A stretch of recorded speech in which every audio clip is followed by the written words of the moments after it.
आप सभी को मेरा प्यार भरा नमस्कार। मैंने अपनी पहली वीडियो में पंच तत्वों के बारे में बताया। उन्हीं पंच तत्वों में से एक प्रमुख तत्व है वायु, जो हमारे शरीर को जीवित रखता है। तो जीवित तो हम सभी हैं, है ना। अब अपनी जीवन शैली में यदि हम हर रोज प्राणायाम करें तो हम अपने शरीर, मन, आत्मा में तालमेल बना सकते हैं। अब जब योग और मुद्राओं का अभ्यास एक साथ किया जाता है तो हमारे शरीर में मूलाधार से लेकर सहस्रार चक्र तक सारे चक्र संतुलित हो जाते हैं। यहाँ मूलाधार चक्र, स्वादिष्ठान चक्र, मणिपुर चक्र, अनाहत चक्र, विशुद्धि चक्र, आज्ञा चक्र और सहस्रार चक्र, सभी चक्रों का संतुलन करता है योग। और बॉडी में जितने भी सिस्टम्स हैं उनका भी संतुलन करता है योग। Reproductive, circulatory, excretory, immune, digestive, skeleton, urinary, nervous, endocrine, सभी सिस्टम हैं वो शरीर के ठीक से कार्य करने लगते हैं योग से। तो आज प्राणायाम की श्रृंखला का ये सबसे पहला प्राणायाम है। सबसे पहला प्राणायाम भस्त्रिका प्राणायाम। तो यहाँ किसी भी ध्यान उपयोगी आसन में सुविधा अनुसार बैठ जाएं। मैंने यहाँ ज्ञान मुद्रा लगाई हुई है और पद्मासन में बैठी हुई हूँ। आप अपने शरीर की आवश्यकता अनुसार किसी भी आसन का चयन कर सकते हैं। मैंने अपनी पहली वीडियो में आसन और मुद्राओं की संपूर्ण जानकारी दी हुई है, तो प्राणायाम करने से पहले उस वीडियो को अवश्य देख लें। तो हमने 2 से 3 सेकंड में सहजता से सांसों को लेना, और जब हम सांसों को लेते हैं तो संकल्प करें कि जितनी भी दिव्य शक्ति है, जितना भी शांति, पवित्रता, सभी कुछ मेरे शरीर के अंदर प्रवेश कर रही है, और जितने भी नकारात्मकता सोच है वो मेरे शरीर से बाहर निकल रही है। इसी सोच के साथ हर रोज प्राणायाम करना चाहिए। तो प्राणायाम की, भस्त्रिका प्राणायाम की विधि है, 2 से 3 सेकंड में हमने श्वासों को लिया और 2 से 3 सेकंड में हमने श्वासों को छोड़ा। ये डायफ्रामिक ब्रीथिंग भी है, तो डायफ्राम तक आपने श्वासों को भरना है। यहाँ पेट में श्वास को नहीं भरना, डायफ्राम तक, और फिर सहजता से श्वासों को छोड़ना। ये सामान्य गति थी। 3 गति के साथ प्राणायाम भस्त्रिका किया जा सकता है। तो ये सामान्य गति है जो सभी कर सकते हैं। मध्यम गति मध्यम बल वाले व्यक्तियों के लिए। ये हमारी मध्यम गति। और तीव्र गति, जो आज के हमारे बच्चों को बहुत पसंद है, तीव्र गति से कार्य करना। और जो निरोगी है, किसी तरह का कोई रोग नहीं है, वो भी तीव्र गति के साथ भस्त्रिका प्राणायाम कर सकता है। इसकी विधि जान लें।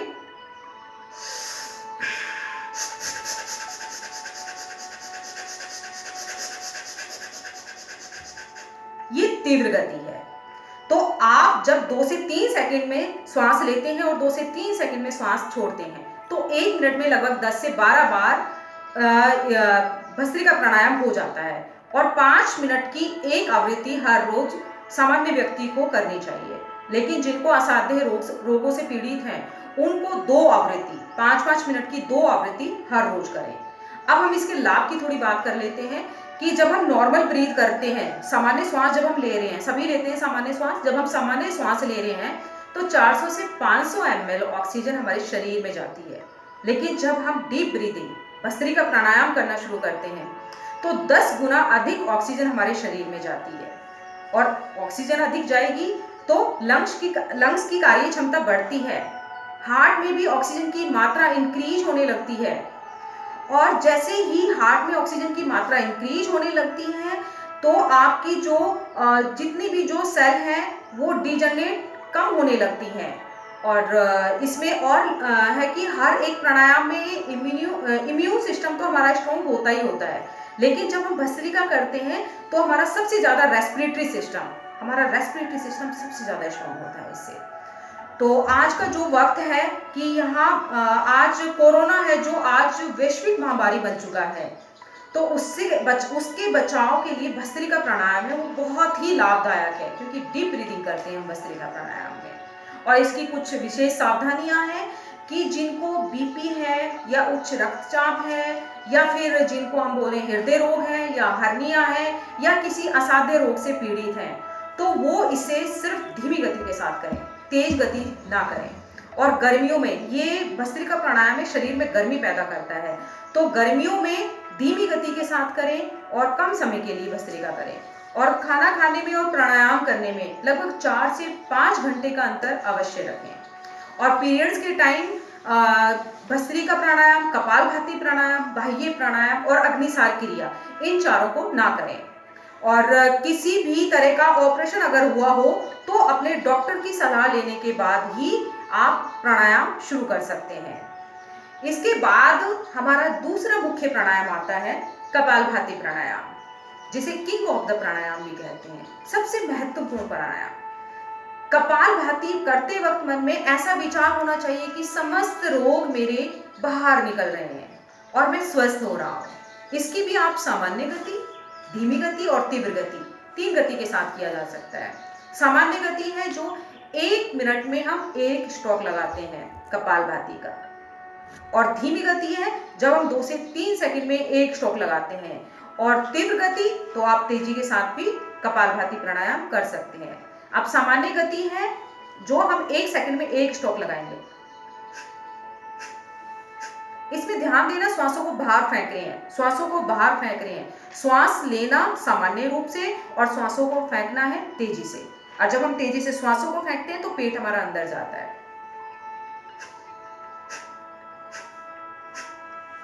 अगर शुरुआत में समझ नहीं आता है तो अपने हाथ को अपने मुंह के सामने रखकर और सोचिए कि मेरे हाथ में एक कैंडल रखा हुआ है और मैंने अपने श्वासों को बाहर फेंकते हुए इस कैंडल को बुझाना है।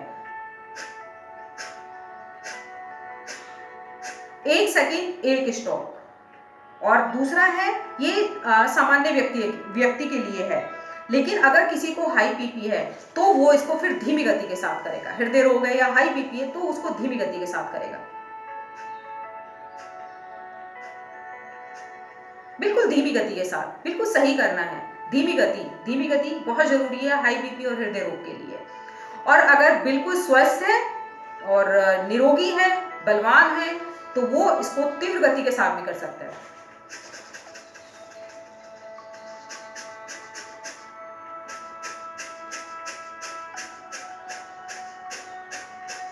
अब आपने ध्यान देना है कि हमने भस्त्रिका में हमने श्वास लेना और छोड़ना दोनों पे हम ध्यान दे रहे थे, लेकिन जो कपालभाति है उसमें श्वास छोड़ने पर ध्यान देना है, श्वास लेने पर हमने कोई ध्यान नहीं देना है। श्वास लेना सामान्य रूप से है और छोड़ना आपने तेजी से है। सामान्य रूप से श्वासों को लिया और तेजी से श्वासों को छोड़ा। और 1 सेकंड में जब हम एक बार श्वास छोड़ते हैं और करते हैं कपालभाति तो हमारा 60 बार 1 मिनट में कपालभाति हो जाता है और 5 मिनट में हम लगभग 300 बार कपालभाति कर लेते हैं। तो जब हम बीच में शुरुआत में होता क्या है कि बीच में 2-3 मिनट में थक जाते हैं, तो उसमें घबराने की आवश्यकता नहीं है। आप 1-2 गहरे लंबे सांस लेकर और फिर से शुरू कर सकते हैं कपालभाति प्राणायाम। तो 5 से 10 मिनट, 10 से 20 मिनट और 20 से 30 मिनट हर रोज धीरे धीरे आप इसकी समय अवधि बढ़ा सकते हैं। तो शुरुआत में हो सकता है 5 मिनट में थक रहे हो, लेकिन धीरे धीरे जब आप करने लगते हैं तो धीरे धीरे फिर आप आधे घंटे तक भी कर सकते हैं। और असाध्य रोगों में इसका करना आधे घंटे तक इसका करना भी आवश्यक है, क्योंकि 30 मिनट सुबह और 30 मिनट शाम को करने से असाध्य रोग भी ठीक होने लगते हैं। तो अद्भुत लाभ मिलते हैं कपालभाति प्राणायाम से। और जब हम पेट में स्टॉक लगाते हैं तो पेट की बीमारियों से छुटकारा मिलने लगता है, मोटापा दूर होने लगता है और मस्तिष्क मुखमंडल पर तेज आने लगता है। और पेट के लिए तो बहुत से जो हम आसन करने के बाद भी जो हम लाभ नहीं प्राप्त कर सकते, वो सभी लाभ हमें कपालभाति से मिलने लगते हैं। निरंतर अभ्यास से kidney stone, gall bladder stone और ठीक होने लगते हैं। और सबसे महत्वपूर्ण प्राणायाम है ये इनफर्टिलिटी के लिए, मासिक धर्म के लिए, असाध्य रोगों में भी इसको अधिक लाभ देखने को मिलता है। इसके बाद आता है हमारा तीसरा प्राणायाम, बाह्य प्राणायाम, जिसे हम त्रिबंध के साथ करते हैं। तो प्राणायाम करते समय विचार शक्ति जितनी अधिक प्रबल होगी, समस्त कष्ट भी उतनी ही प्रबलता से दूर होते हैं। तो सबसे पहले हमने वो 3 से 5 सेकंड में श्वासों को लिया, श्वासों को रोका और फिर हमने श्वासों को रोककर 3 बंद लगाए और उसके बाद में श्वास को सामान्य करते हुए तीनों बंदों को हम सामान्य करते हैं। तो एक बार इसकी विधि हम देख लेते हैं कि हमने करना कैसे है। हमने पहले गहरा लंबा सांस लेना है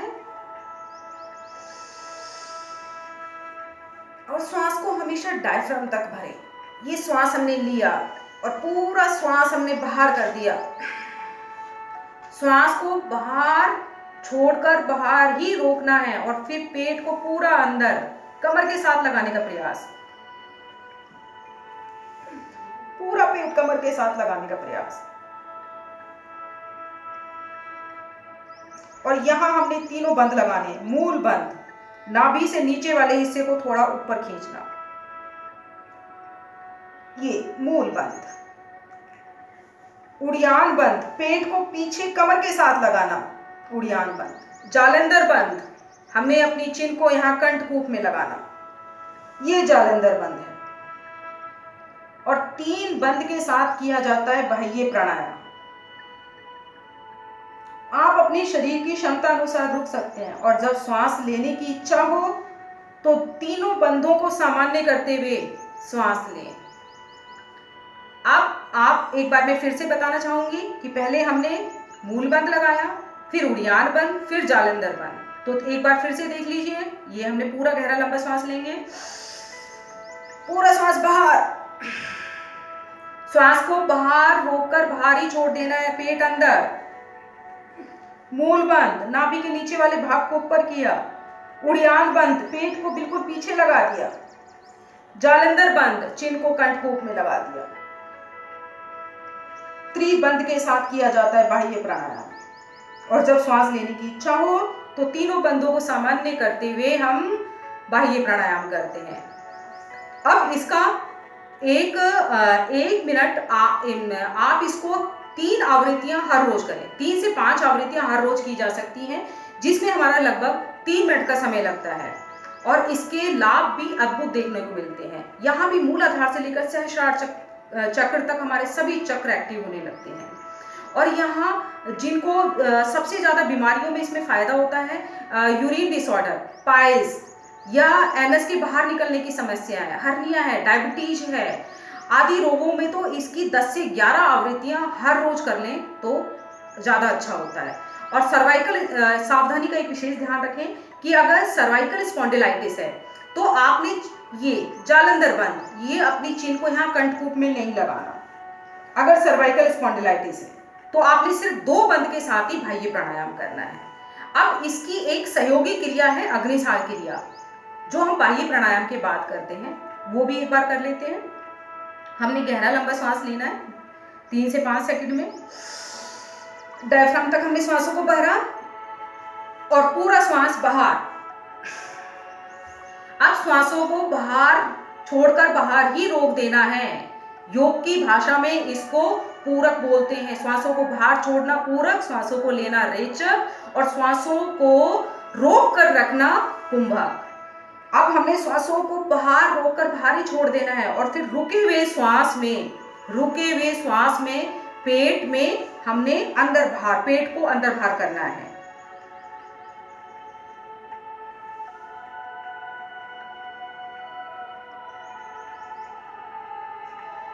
एक बार फिर से देखिए। शुरू में होता क्या है कि जब आप पेट को अंदर बाहर करने लगते हैं तो 8-10 बार करने के बाद ही थक जाते हैं, लेकिन फिर धीरे धीरे आप बहुत अच्छे से करने लगते हैं। तो एक बार इसकी फिर से मैं बताना चाहूंगी कि हमने पहले गहरा लंबा श्वास लिया, पूरा श्वास बाहर, रुके हुए श्वास में पेट को अंदर बाहर करना है।